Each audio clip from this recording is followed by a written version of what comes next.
Hey guys, Andrew coming at you.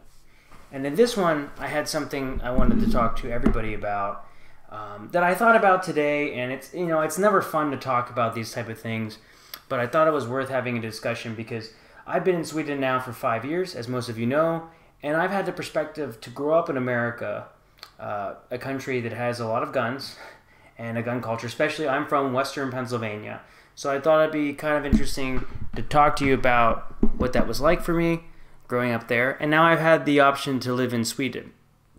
Now, the important thing here is this isn't about me actually giving you my opinion on the matter, just giving you the facts of how they both impacted my life, how I was raised around that, how I grew up with that in Western Pennsylvania, and then what the laws are like here in Sweden. So we're comparing the gun laws in the United States with what they are in Sweden, and my hope is to educate people in Sweden what the laws are and educate people in the States as well, and just give my overall perspective without really giving you my opinion. I don't have the answer. I don't know what the answer is in America to fix the problem, and that's not what this is about. So this is more about just an overall observation that I've noticed, and I hope you enjoy my perspective.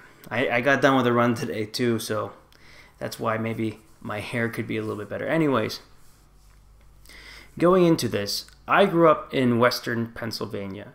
Now, if you've ever seen the movie Deer Hunter, it is based around right outside the Pittsburgh area is where I'm from. And we have a huge hunting population of people that hunt. So much so that we would get the Monday after Thanksgiving off every year when I was a kid, so that students didn't have to miss school to go deer hunting. And it's not like that in every corner of the United States. And so we grew up hunting deer. And when I was 12 years old, that was when you were allowed, it could have been earlier, but that's when I was like allowed to hunt and get a hunting license in Pennsylvania. And I had friends and that taught me how to shoot and how to hunt. So probably when I was 11 or 12 years old was the first time that I ever fired like a .22 rifle. And then I fired guns after that and kind of grew up around firing guns.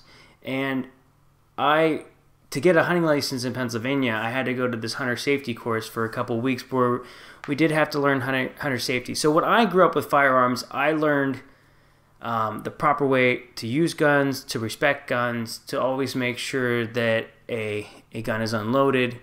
Those were the majority of things I learned. And for me, the main purpose of having a gun was just for hunting purposes, and that was it. I never had really a handgun other than maybe just shooting it with a friend. But going to the range and going to a gun range and shooting was something fun to do in Western Pennsylvania. I mean, that was really a part of the culture. It wasn't not normal for people to have guns and to grow up around firearms or to go hunting. And the gun laws in the United States are a bit different. Like for example, in Washington D.C. and in New York City and in Chicago, it is illegal to have a firearm. It's illegal to have a gun.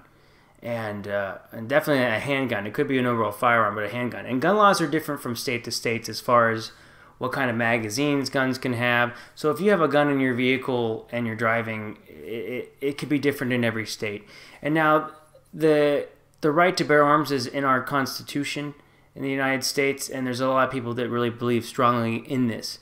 And this is where it just kind of starts. And in the United States, if you're 18 years old and you don't have a criminal record, you can purchase a hunting rifle or a shotgun. And then after you reach the age of 21, at least my state and I think everywhere else, you're also allowed to purchase a handgun, which I guess a handgun would mostly be used for target shooting, or it would also be used for self-defense. And again, you cannot have a criminal record. Some of the loopholes that have been brought up in the news has to do with apparently in a gun show, you don't always have to have a background check. Like if I would go to a gun store, I'd have to wait to purchase a gun and then get a background check. Another loophole, it has to do with private people just purchasing guns from each other without the background checks involved. For example, there are firearms in the United States that are so old that they missed the cutoff. Like maybe my grandparents, for example, might have a rifle or something like that that isn't registered under any database. So one of the problems too is in the United States is that there's just so many guns in circulation in general that it's hard to track. So that's being said on how I've grew up around guns. I have seen people at a gas station wearing a firearm in Western Pennsylvania around their hip. I've seen people wear guns in Pennsylvania. I'm not saying it's that common, because in Pennsylvania it is legal if you have no criminal record to get a permit to carry a concealed weapon, which means that you can carry a gun in your purse, you can wear a gun on you. This is the environment that I grew up in before coming to Europe, which I think is important to explain to my audience here.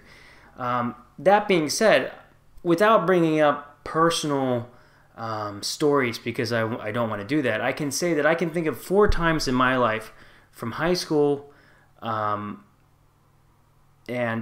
from elementary school, high school, when I was in college, and even present day stuff, where firearms or a gun had a negative impact in someone's life that I either knew or was a part of my family or anything else. These things happen. And actually, just 10 minutes away from where I grew up, 10-15 minutes away, there was a mass shooting in a gym, LA Fitness, in my area. So, and the interesting thing is, the more I started to think about it, I think that this has happened in probably most Americans' lives. And I grew up in a